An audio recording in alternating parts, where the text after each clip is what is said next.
నమస్కారం, welcome to one TV news.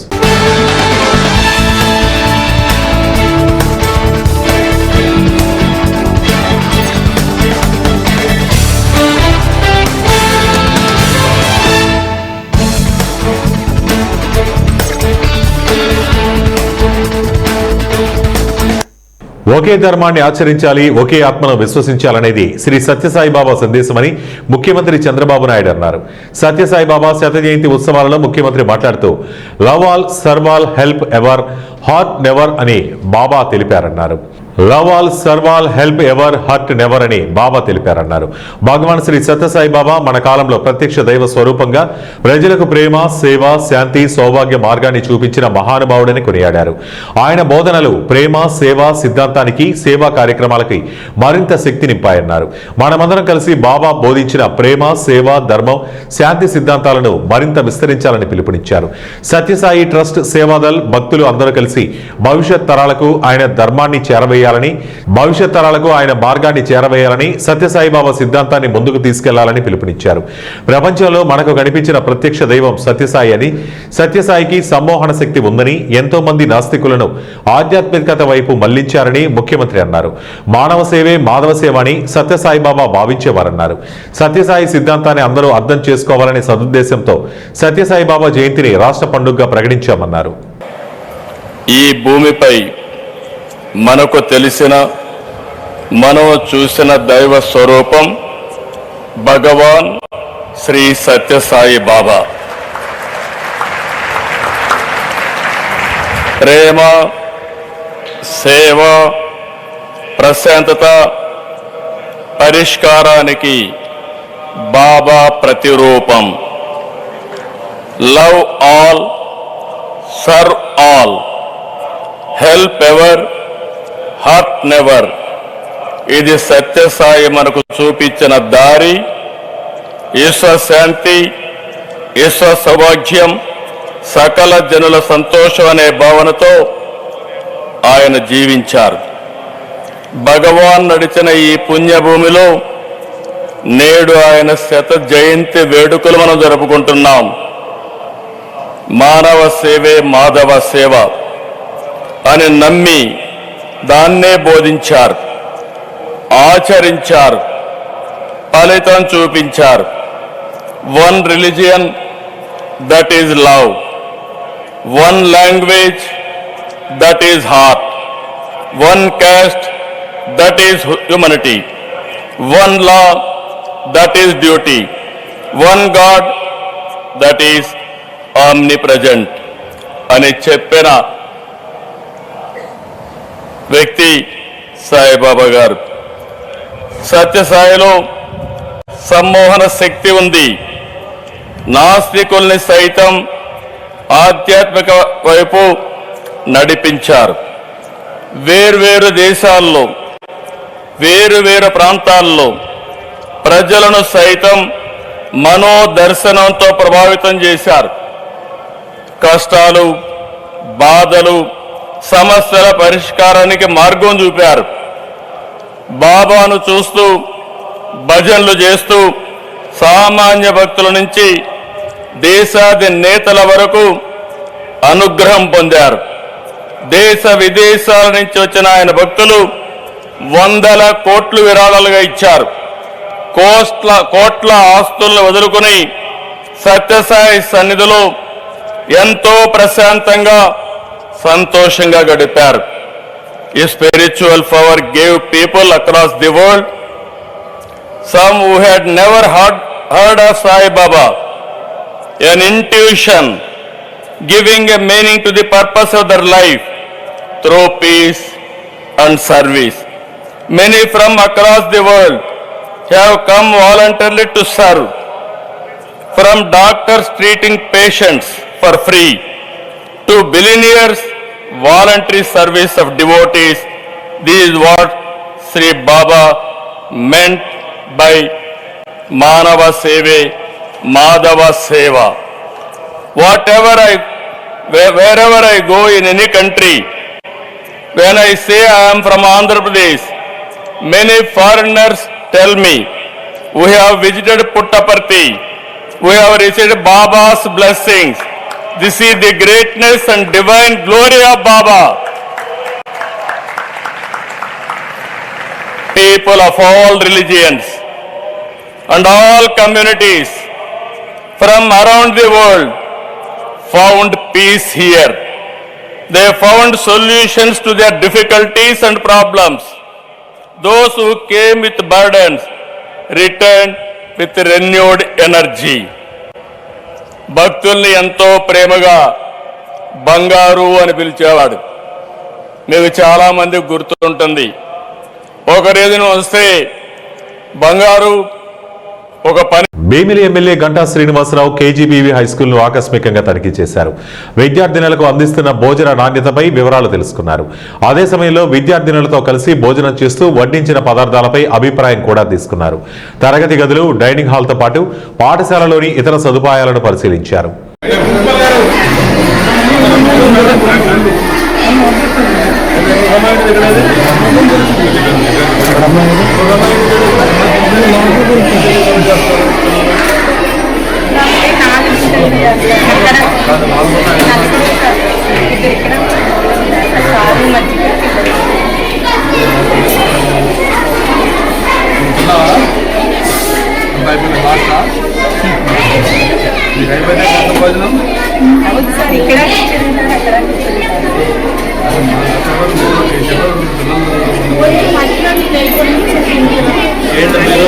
Annamayya జిల్లా తమ్మళ్లపల్లి నియోజకవర్గం అంగళ్లలోని భారత కళ్యాణ మండపంలో ఏర్పాటు చేసిన అన్నదాత సుఖీభవ కార్యక్రమంలో మంత్రి బీసీ జనార్దన్ రెడ్డి పాల్గొన్నారు. మంత్రి ఎదుట తెలుగు తమ్ముళ్లు రభస చేశారు. తమ్మళ్లపల్లి నియోజకవర్గ తెలుగుదేశం పార్టీ పరిశీలకులు సీడ్ మల్లికార్జున నాయుడును సభావేదిక నుండి కిందకు దింపాలని తెలుగు తమ్ముళ్లు పట్టుబట్టారు. వెంటనే మంత్రి జోక్యం చేసుకుని పట్టు వదలని తెలుగు తమ్ముళ్లు అనంతరం మంత్రి బీసీ జనార్దన్ రెడ్డి మల్లికార్జున నాయుడును స్టేజ్ నుంచి దింపేయడంతో గొడవ సద్దుమణిగింది.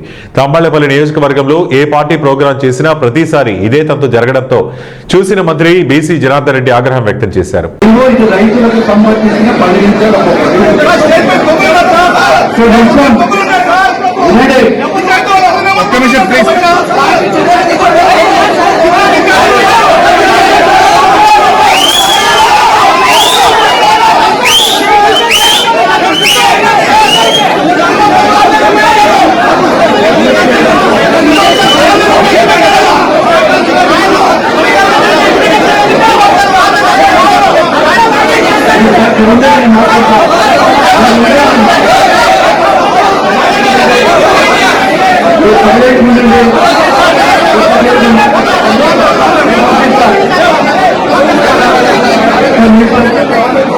అన్నదాత సుఖీభవ పథకంతో వ్యవసాయానికి పెట్టుబడి సహాయంగా రైతులను ఆర్థికంగా ఆదుకోవడమే కూటమి ప్రభుత్వ ప్రధాన లక్ష్యమని ఎమ్మెల్యే అమర్నాథ్ రెడ్డి అన్నారు. పలమనేరు పట్టణంలోని మున్సిపల్ కార్యాలయంలో రైతులతో అన్నదాత సుఖీభవ 2వ విడత కార్యక్రమం నిర్వహించారు. ఈ కార్యక్రమానికి ఎమ్మెల్యే అమర్నాథ్ రెడ్డి ముఖ్య అతిథిగా పాల్గొన్నారు. ఈ సందర్భంగా ఆయన మాట్లాడుతూ కూటమి ప్రభుత్వం ప్రతిష్టాత్మకంగా చేపట్టిన సూపర్ 6 పథకాల్లో భాగంగా అన్నదాత సుఖీభవ పథకం కింద 25.83 కోట్ల రూపాయల చెక్కును అందజేస్తూ గత ప్రభుత్వంలో రాష్ట్రం అంధకారంలోకి వెళ్లిపోయిందని, రాష్ట్రం ఆర్థిక ఇబ్బందులతో ఉన్నా కూడా రైతులకు కూటమి ప్రభుత్వం ఆర్థికంగా ఆదుకుంటుందని అన్నారు. ఈ కార్యక్రమంలో తెలుగుదేశం, జనసేన నాయకులు, అధికారులు పాల్గొన్నారు.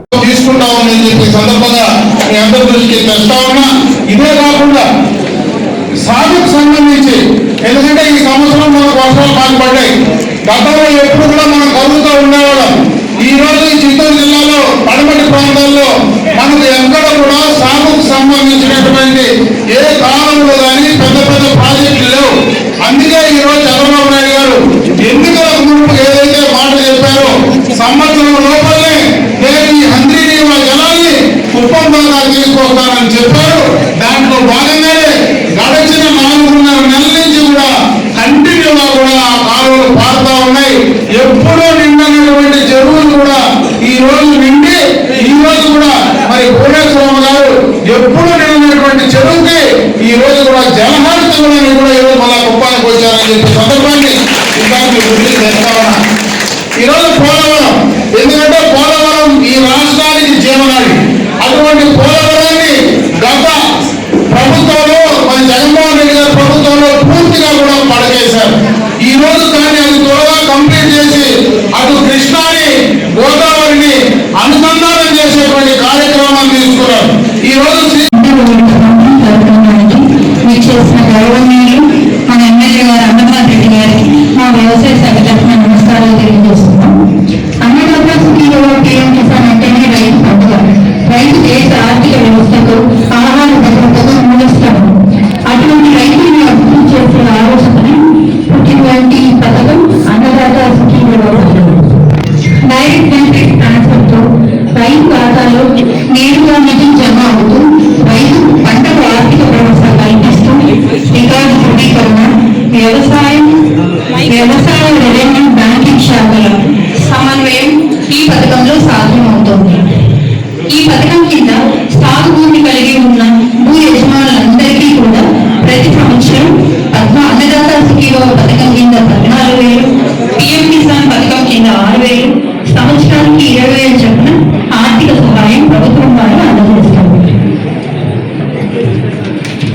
ప్రస్తుతం 2వ విడత పంపిణీ కార్యక్రమంలో పలమనేరు నియోజకవర్గంలో అన్నదాత సుఖీభవ కింద 38,368 మంది రైతులకు కర్నూలులోని బాలసాయిబాబా ఆశ్రమంలో నిత్యాన్నదాన కార్యక్రమం ప్రారంభించారు. Balasaibaba trust global care organisation ఆధ్వర్యంలో ప్రతిరోజు మధ్యాహ్నం భక్తులకు అన్నదానం ఏర్పాటు చేసినట్లు నిర్వాహకులు వినోద్ కుమార్ తెలిపారు. బాలసాయిబాబా ఆశయాలకు అనుగుణంగా భక్తులకు అన్నదానం ఏర్పాటు చేశామని, భక్తులు ఎక్కువ సంఖ్యలో పాల్గొని ప్రసాదం స్వీకరించాలన్నారు. అనారోగ్యంతో బాధపడే వారికి పౌష్టికాహార కిట్లను వినోద్ కుమార్ అందించారు. నిత్యాన్నదానం ప్రారంభోత్సవం సందర్భంగా బాలసాయిబాబా ఆశ్రమంలో ప్రత్యేక పూజలు చేశారు. ఈ కార్యక్రమంలో నేసం పాజిటివ్ నెట్వర్క్ అధ్యక్షురాలు సుధారాణి పాల్గొన్నారు. భగవాన్ శ్రీ బాలసాయిబాబా వారి దివ్య ఆశీస్సులతో భగవాన్ శ్రీ బాలసాయిబాబా మందిరం నందు ఈరోజు నిత్య అన్నదాన ప్రసాద సేవ మేము ఈరోజు నుంచి ప్రారంభించడం జరిగింది. దీంట్లో హెచ్ఐవి వారికి కూడా వారికి కావాల్సినటువంటి డైట్ కిట్ ఎవ్రీ మంత్ కూడా మనం ఒక 1 మంత్కి సంబంధించినటువంటి ఫుడ్ కూడా ప్రొవైడ్ చేయడం జరుగుతుంది. అదే మాదిరిగా ఇక్కడ ప్రతిరోజు ఇది ఎందుకు చేయడం అంటే అన్నం పరబ్రహ్మ స్వరూపం అని చెప్పండి. తర్వాత దేనికైనా సరే మనకి అన్నమే ప్రత్యక్ష దైవం. ఈ అన్నం తినడం వల్లనే మనకి ఈరోజు మన దేహంకి, తర్వాత దీని నుండి మన ఆధ్యాత్మిక పురోగతి కానీ ఏదైనా మనం ఆలోచించి సేవ మనం చేసి దీనిలో సేవనే జనార్దన సేవగా బాబాగారు చెప్పినారు. కాబట్టి బాబాగారి మాటలను, బాబాగారి యొక్క వాక్కును అనుసరించి బాబాగారి ఆశీస్సులు కోరుతూ కర్నూలు ప్రజలకు అదే మరి ఇక్కడ ఉచిత పాఠశాలలో ఉన్నటువంటి పిల్లలకు కానీ, ఇక్కడ ఉన్నటువంటి పూర్ స్టూడెంట్స్ కానీ, తర్వాత అందరికీ ఎవరికైనా సరే ఇక్కడ మన వచ్చిన వాళ్ళకి ప్రతి ఒక్కరికి భోజనం ఏర్పాటు చేయాలనేది బాబాగారి యొక్క సంకల్పం. సో దానికై మనం ఇక్కడ ప్రయత్నం చేసి ఈ విధంగా చేయాలని చేస్తున్నాం, నిర్వహించబడుతుంది ఇప్పటి నుంచి. కాబట్టి మీరందరూ కూడా ఈ బాబాగారి ఆశీస్సులకు పాత్రలు కావాలని, బాబాగారి ప్రసాదాన్ని స్వీకరించాలని చెప్పని మనస్ఫూర్తిగా బాబాగారి బాలసాయిబాబా ట్రస్ట్ నుంచి మేము కోరడం జరిగింది. వినోద్ కుమార్. ప్రభుత్వ ఆంగ్ల పాఠశాలలో జర్నలిస్ట్ అసోసియేషన్ ఆఫ్ ఆంధ్రప్రదేశ్ 33వ వార్షికోత్సవ వేడుకలు ఘనంగా నిర్వహించారు. ముఖ్య అతిథులుగా జిల్లా విద్యాశాఖ అధికారి మాణిక్యం నాయుడు, సమాచార శాఖ అసిస్టెంట్ డైరెక్టర్ గోవిందరాజులు హాజరయ్యారు. సేవా కార్యక్రమాలతో జాబ్ వార్షికోత్సవం జరుపుకోవటం ఆనందంగా ఉందని డీఈఓ మాణిక్యం నాయుడు అన్నారు. జర్నలిస్టు సమస్యల పరిష్కారానికి కృషి చేస్తామని ఏడీ గోవిందరాజులు తెలిపారు.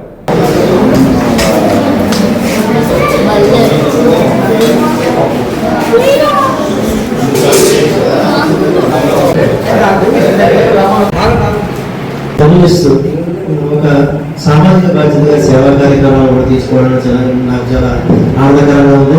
ఎందుకంటే ప్రతి ఒక్కరు కూడా ఎక్కడైతే సమాజంలో ఎక్కడైతే అవసరం ఉందో వాళ్ళు గుర్తించడం, అలాగే వాళ్ళకి తమ వంతు ఏదైనా సహాయం చేద్దాం అనుకోవడం నిజంగా మంచి అవకాశం ఉంది. నిజంగా అవకాశం రావడం అనేది పెద్ద అదృష్టంగా భావించాలి. కాబట్టి మీరు ఒక మంచి కార్యక్రమాన్ని ఒక రైట్ ఇన్స్టిట్యూట్లో ఇక్కడ మీరు ఏర్పాటు చేద్దామని నిర్ణయించుకోవడం చాలా నేను చాలా అందరూ కూడా అభినందించడం జరుగుతుంది. మరి మన ఏడిగా చెప్పినట్టు ఏంటంటే మరి ఈ జర్నలిస్ట్ అనేది మీ తాలూకా ప్రయాణంలో మతాలకు విధి నిర్వహణలో మరి చాలా ఇబ్బందులు పడుతూ సమాజానికి ఏంటంటే సమాజంలో ఉన్న ప్రజలందరూ కూడా సరైన సమాచారాన్ని సేకరించారు. తద్వారా మాత్రమే అందరూ కూడా ఇన్ఫర్మేషన్ రావడం జరిగింది. కాబట్టి రియల్ ఏంటంటే మీరందరూ కూడా ఏంటంటే ఈ ప్రజలందరూ కూడా ఏంటంటే విషయాన్ని తన దగ్గరకు ప్రజల దగ్గరికి విషయాన్ని ఎన్నో ఖర్చులు కూడా విషయాన్ని సేకరించి మా ముందుకు ఉంచడం జరుగుతుంది. మరి దాని ద్వారా ఏమవుతుందంటే ప్రజలు ఆ సమస్యలు తెలుసుకోవడం, దాని ప్రకారంగా ఆంధ్రప్రదేశ్ ఛత్తీస్గఢ్ రాష్ట్రాల సరిహద్దులో అల్లూరి జిల్లా రంపచోడవరం డివిజన్లో ఆపరేషన్ సంభవ్లో భాగంగా మారేడుమిల్లి మండలంలో రెండవ రోజు బుధవారం ఉదయం పోలీసుల కుంబింగ్లో 7గురు ఎన్కౌంటర్ చేయబడ్డారని జిల్లా ఎస్పీ అమిత్ బర్దార్ బుధవారం ఒక పత్రికా ప్రకటనలో పేర్కొన్నారు. బుధవారం మొత్తం 7 మృతదేహాలను స్వాధీనం చేసుకున్నారని, వాటిలో 4 పురుషులు 3 మహిళలు మరణించిన మావోయిస్టులుగా గుర్తించారు. ఈ ప్రాంతంలో they have come determined to cause especially ఈ మారేడుమల్లి ఫారెస్ట్ ఏరియాని సెలెక్ట్ చేయడం. ఆల్రెడీ లాస్ట్ మనకి ఉదయం అరుణ ఎక్స్చేంజ్ ఆఫ్ ఫైర్ జరిగిన అప్పుడు మనకి కూడా సమాచారం వచ్చిన వాళ్ళకి వచ్చిన వాళ్ళు లోకల్ రిసోర్సెస్ అక్కడ డెవలప్ చేసిన వాళ్ళ తరఫున this is there target to make shelter zone. Shelter zone దీని తర్వాత మారేడుమల్లిలో ఘాట్ ఉంటున్నాయి. సో సెక్యూరిటీ ఫోర్సెస్ బాగా అలర్ట్ గా ఉండాలి. ఎస్పెషల్లీ దీనికోసం మనకి ఈ క్వశ్చన్స్ మీరు అడిగిన లొంగిపోవడానికి ఛాన్సెస్ అనిపించలేదు. ఖచ్చితంగా వాళ్ళు ఇక్కడ షెల్టర్ కోసం కూడా ప్రయత్నం చేస్తున్నారు. స్ట్రాటజీ ఇదే ఉంటున్నాయి. వాళ్ళు ఎప్పుడైనా అండర్ గ్రౌండ్ రావాలి, ఖచ్చితంగా వాళ్ళ మొబిలైజేషన్ కోసం, వాళ్ళకి ఐడియాలజీ ప్రకారంగా ఇండక్షన్ కోసం, రిక్రూట్మెంట్ కోసం వాళ్ళు సిటీస్ లో కానీ టౌన్స్ లో వచ్చేస్తున్నాయి. ఎప్పుడైనా మావోయిస్ట్ వాళ్ళు ఒక రెస్టింగ్ పీరియడ్ లో రావడం లేదు. సో మీరు చెప్పిన విధంగా వాళ్ళు మాజీ సీఎం వైఎస్ జగన్ పై ఎర్రగొండపాలెం టీడీపీ ఇన్ఛార్జ్ గూడూరు ఎరిక్షన్ బాబు కీలక వ్యాఖ్యలు చేశారు. ప్రకాశం జిల్లా గురిజేపల్లిలో నిర్వహించిన అన్నదాత సుఖీభవ పీఎం కిసాన్ కార్యక్రమంలో ఆయన మాట్లాడుతూ జగన్ పనైపోయిందని, ఇక జన్మలో జగన్ ముఖ్యమంత్రి అయ్యే అవకాశం లేదన్నారు. ఎవరికైనా జగన్ పిచ్చి ఉంటే మానుకోవాలన్నారు. గత 5 సంవత్సరాల్లో జగన్ చేసిందేమి లేదని, రాష్ట్రంలో తట్టమట్టి పోసింది లేదన్నారు. రైతులకు అలవికాని హామీలిచ్చి ముఖ్యమంత్రి అయ్యాక వారిని మోసం చేశారన్నారు. జాతీయ ప్రాజెక్టు కానటువంటి వెలుగొండ ప్రాజెక్టును పూర్తి కాకుండానే జాతికి అంకితమంటూ రైతుల్ని మోసం చేశారన్నారు. రైతుల దగ్గరికి వచ్చి చెప్పారు, మీ తరఫున ₹1 ఇన్సూరెన్స్ కింద కట్టి డబ్బులు ఇస్తాను, పంట నష్టపోతామని చెప్పి ముఖ్యమంత్రి అయినాక చేతులు ఎత్తేసినట్టు పరిస్థితి. రైతాంగాన్ని పూర్తిగా వారికి గత ప్రభుత్వంలో వచ్చేటటువంటి పథకాలు కూడా మరి మర్చిపోయి, రైతులు మర్చిపోయి పరిపాలించిన దుస్థితి. ఏ కార్యక్రమం చేసినా విమర్శ. ఈ మెడికల్ కాలేజీలు ఉన్నాయి. మెడికల్ కాలేజీ వైసీపీ అధికారం ఉన్నప్పుడు కాలేజీలు 16%, 5%, 12% మొదలుపెట్టి వదిలేశారు. చిల్ల చెట్లు గబ్బిలాలు జరుగుతా ఉన్నాయి. వాటిల్లో పేద పిల్లలు డాక్టర్ కోసం చదవాలంటే వాటి వల్ల ఆ చదువు దూరం అయిపోయింది. పేదవాడికి కార్పొరేట్ వైద్యం కూడా దూరం అయిపోయింది. ఇవన్నీ గమనించి ప్రభుత్వం ముఖ్యమంత్రి వారిలో టీడీపీ విధానం ద్వారా ఆ మెడికల్ కాలేజీల్ని అభివృద్ధి చేసి పూర్తి చేసి కార్పొరేట్ వైద్యం ఇప్పించాలా పేదలకి. పేద విద్యార్థుల దగ్గర 1700 సీట్లు, అదనపు సీట్లు, 80 సీట్లు వస్తాయి. వీటి ద్వారా పేద వర్గాలు అభివృద్ధి చెందుతాయంటే దాన్ని కూడా రాజధాని చేస్తారు. వెలుగొండ ప్రాజెక్టుని పూర్తి చేయకుండానే జాతికి అంకితం చేసుకున్నారు. జాతీయ ప్రాజెక్టు ఇవి ఇప్పటి వరకు ఉన్న బులెటిన్ అప్డేట్స్. మరిన్ని అప్డేట్స్ కోసం చూస్తూనే ఉండండి 1 టీవీ న్యూస్.